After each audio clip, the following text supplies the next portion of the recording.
ஹாய்ங்க, எல்லாம் எப்படி இருக்கீங்க? நல்லா இருப்பீங்கன்னு நம்புகிறேன். இன்றைக்கி நம்ம வீட்டில் சிறுபருப்பு சாம்பாரும் நல்ல மலைக்கு சூடாக வச்சோம்னா நல்லாயிருக்கும். அதுக்கு இட்லியும், அந்த இட்லி கூட இந்த தண்ணி மாதிரி சாம்பார் வைக்கிறத குழப்பி அடித்தோம்னா அப்படி இருக்குங்க. ட்ரை பண்ணி பாருங்கள். எப்படி வைக்கிறதுன்னு பார்க்கலாமா? அதுக்கு சிறுபருப்பு ஒரு டம்ளர் எடுத்திருக்கேன், ஒரு 10 சின்ன வெங்காயம், 2 தக்காளி கட் பண்ணி போட்டிருக்கேன், 6 பச்சை மிளகா முழுசாகவே போட்டிருக்கேன், கொஞ்சம் மஞ்சத்தூள், விளக்கெண்ணெய், தண்ணி விட்டு கொஞ்சம் பெருங்காயத்தூளும் போட்டுட்டு அப்படி ஒரு 3 விசில் அந்த மாதிரி விட்டு எடுத்துக்கலாம். இது தண்ணி மாதிரி தான் வைக்க போகிறோம் நம்ம, அதனால் கொஞ்சம் தாராளமாக தான் தண்ணி விட்டுருக்கேன். பருப்பு நம்ம மத்து வச்சும் கடையெல்லாம் நம்ம வெந்ததுக்கப்புறம், இல்லைன்னா அப்படி நம்ம கரண்டி வச்சே மசித்தோம்னா மசிஞ்சிரும். எல்லாமே நல்லா வெந்திருக்கிறதுனால நான் மத்து போட்டு கடையில் அப்படி கரண்டிலேயே கடைஞ்சாச்சு.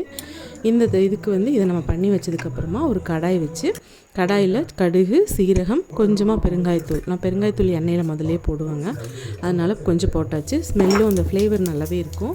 அதுக்கப்புறமா வரமிளகா ஒரு 5-6 வரமிளகாய் நான் போட்டிருக்கேன். ஏன்னா காரம் வேறு எதுவும் இருக்காது, கொஞ்சமாக தான் சாம்பார் தூள் சேர்த்துவோம், அதனால் கொஞ்சம் வரமிளகா 6 கிள்ளி போட்டிருக்கேன்.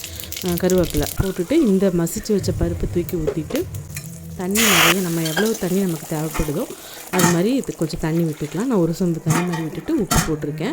அது நல்லா மூடி வச்சிட்டோம்னா நல்லா கொதிக்கும். கொதித்து சலசலன்னு அந்த கொதிக்குது பார்த்திங்களா? அந்த கொதிச்சதுக்கப்புறமா ஒரு 2 ஸ்பூனுக்கு நான் சாம்பார் தூள், வீட்டில் அரைச்ச சாம்பார் தூள் தான் போடுறேன். நீங்கள் எந்த சாம்பார் தூள் வேணாலும் உங்கள்கிட்ட இருக்கிறத நீங்கள் போட்டுக்கலாம், ரொம்பவே நல்லாயிருக்கும். அதே மாதிரி இது கொதித்து அதுக்கப்புறம் சாம்பார் தூள் போட்டதுக்கப்புறமா மல்லித்தலையை நல்லா கட் பண்ணி, எப்பவும் போல் நமக்கு தான் மல்லித்தலை பிடிக்குமே, அதையும் சாரல் மாதிரி தூவி விட்டாச்சு. அந்த பக்கம் நான் என்ன பண்ணுறேன்னா இட்லி ஊற்றிக்கலான்ட்டு. இட்லி நம்ம வீட்டில் எப்போவுமே எண்ணெய் தடவி செய்கிறது அந்த எண்ணெய் ஸ்மெல் வருதுன்னு சொல்லியிருக்கேன் இல்லையா, பிடிக்காது. அதனால் துணி போட்டு தான் செய்கிறோம்.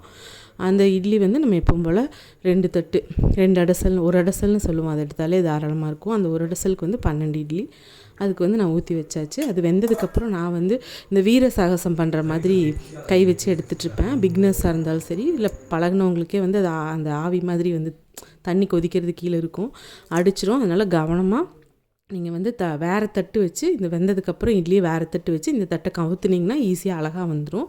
ஆனால் நான் எடுக்கிறது வெந்ததுக்கப்புறம் என்ன பண்ணுவேன்னா, பாத்திரங்கள் நிறைய கழுவுறதுக்கு சங்கடப்பட்டுக்கிட்டே ஒரு சோம்பேறி கழுதை நான்.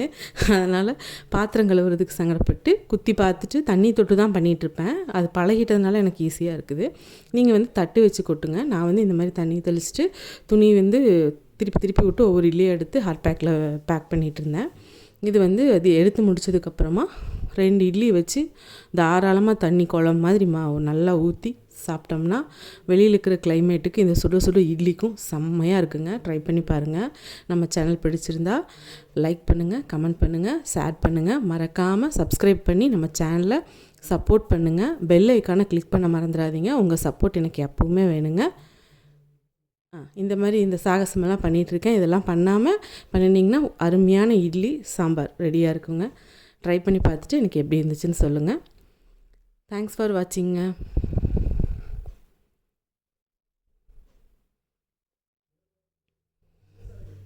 டாடா.